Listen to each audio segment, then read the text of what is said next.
Hi, it's Rob Levy again. I've got another video coming your way, and this time I got lots of information I want to share with you, different slides, information. And what we're talking about is the 5 major predictions that I'm making for 2002. Now, I say I'm getting this information from experts, obviously, but the 5 major predictions we're making for 2002. So let's go ahead and start right away with this. So number 1, evictions. Let's talk about evictions for a minute. So I've got lots of statistics here, but basically want to share with you that I'm making this video in early mid-December 2021, and evictions are starting to happen.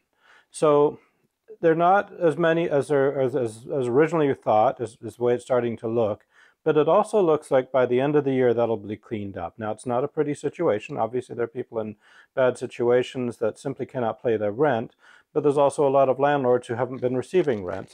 I'm one of them.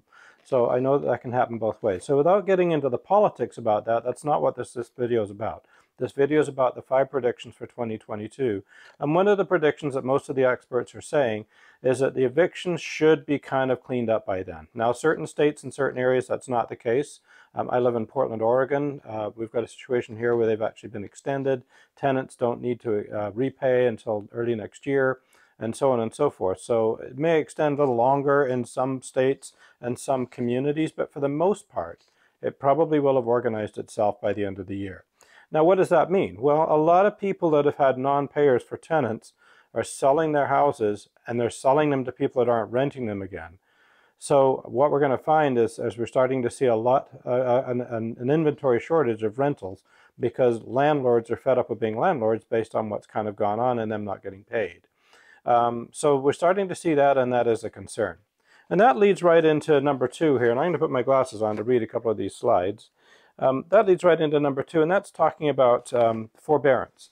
So there's been a lot of talk about, oh my gosh, the market's going to crash when all these houses come on the market, and all these people in forbearance. And as you can see by this chart right up here, the original forbearance percentage is nowhere near projections, and projections have been cut in more than half since then.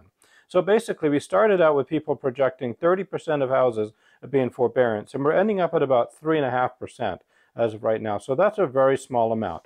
Now, why? Well, one of the reasons for that is basically houses have gone up. They've gone up a lot in value, so people have more equity. Statistics show right now that, for instance, compared to the recession, the Great Recession, where 20% of people had more than 50% equity in their homes, now more than 50% of people have more than 50% of equity in their homes. So a lot more people have a lot more equity in their homes, so they're not going to let it go back to the bank when they can sell a house and make some money. This chart right here also talks about the number of active mortgages in forbearance is now under 2 million. And that's as of July, 1.86 million. So that's come down. Since then, we just don't have those latest statistics yet, as I speak to you early in September. So that's I don't think that's just going to be an issue. Now, there are areas in the country where houses have not gone up as much, and that is going to present an issue. But most of the major cities, I just don't think it's going to be an issue. So home prices. Home prices we think are going to stabilize. I've got this chart, you can pop this one up here, and the forecast for housing. Appreciation will begin to return to historical norms. So these projections from various places is basically saying 2021, at least this particular chart says 2021 will end up at about 8.66%. But you can see the prediction for 2022 at 5.12%, and then hovering in the 3s up to 2025. Now, whether or not that'll come to fruition, nobody really knows, because nobody predicted what would happen in 2020 and 2021. But the reality is, some of the numbers that we're seeing, and especially in some of the resort communities, simply can't continue. So that's the predictions there. Got another chart that's talking about this one here. And this is home price forecast for 2021. So this one is for 2021. So I just showed you what people are basically saying, 8.66, and that shows where these are coming from. This particular one shows an 8.9 average of all forecasts for home price forecast for 2021. So home prices are stabilizing. A 5 or a 3% appreciation rate is still pretty darn good, especially when you talk about the average house price being that much higher. They're up by about 1/3. So even on a national level, if it was in the 300s, if it goes up 5%, that's still a significant amount of money. Higher interest rates, that's the next group. So let's take a look at some of these. So This slide here talks about mortgage rate projections and 2021 quarter 3, quarter 4, 2022 quarter 1, quarter 2. And you can see here that the average of all four is hovering in the 3s. Now, right now, as I speak to you, I just got an email from my favorite lender. By the way, I'm a realtor here in Portland, Oregon. You know, I'm broadcasting this all over the country. I do work with realtors all over the country. So if anybody's got any interest and wants to talk to a realtor, it's been around as long as I have, which is more than 33 years as a realtor, send me an email, and also click on subscribe down below and share this video with a friend. I put these out regularly trying to bring people up to speed, and I'm happy if you share it. But anyhow, getting back to that, I do have a favorite lender I've worked with for a long time, and I got his email this morning, and the rates are running around 2.75, 2.85%, somewhere in there.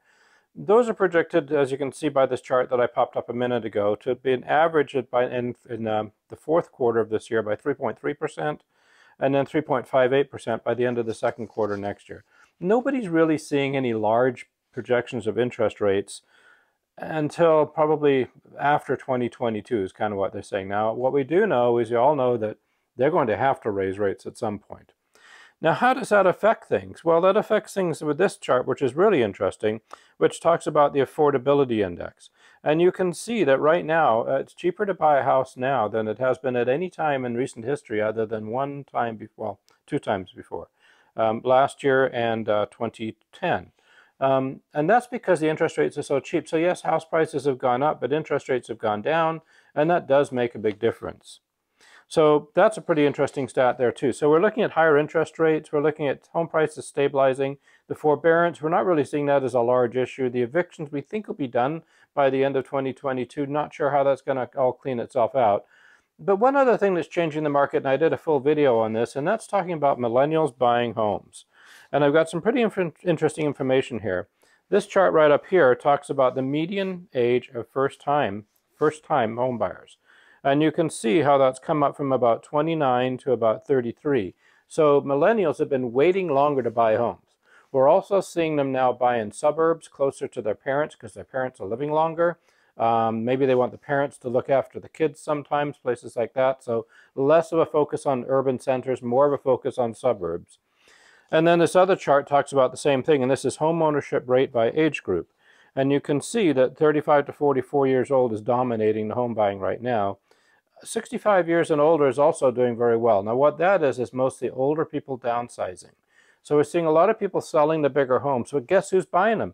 Younger families are buying these homes because they've had one or two kids and now they're working from home. So these big old houses that lots of seniors had that they never thought they'd sell because nobody wanted big houses is now completely flipped, and people want home offices and they want bigger homes. So we're seeing that happening. So that covers all five of them. The evictions we think are going to be kind of cleaned up at least by maybe first quarter of 2022.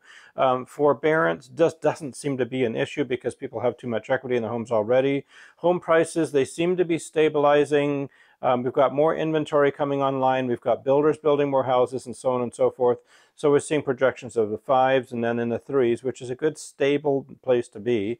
Higher interest rates, yeah, we know they're going to go higher. Again, these projections are probably less than 4 by the end of 22, but more than 4 after 22. If you are going to do something, it makes sense to do that now. That's for sure. And then millennials buying. So that's kind of the big change all this is our millennials. I speak as a parent of 3 kids in their mid-30s, and I'm watching a lot of their friends. My kids already bought houses, but watching a lot of their friends that are now finally getting into homes or getting into bigger homes as they have children. And like I said, they're the biggest group buying houses right now, but we've also got 65-year-olds as the 65-plus-year-olds as the second biggest group, and they're actually selling those houses to those millennials because those millennials are now working from home. So, a lot of information I covered here. I just wanted to let you know what's going on. Again, my name is Rob Levy. I've been a top-selling realtor in the Portland, Oregon market since 1988. I'm well connected with other top realtors around the whole country. If you've got any questions, my information is right here. Reach out to me. Send me an email through the website, whatever the case may be. If you need a top-producing realtor in your area, reach out to me through the website again. And I thank you for watching this video. And please watch all the others, share it, subscribe.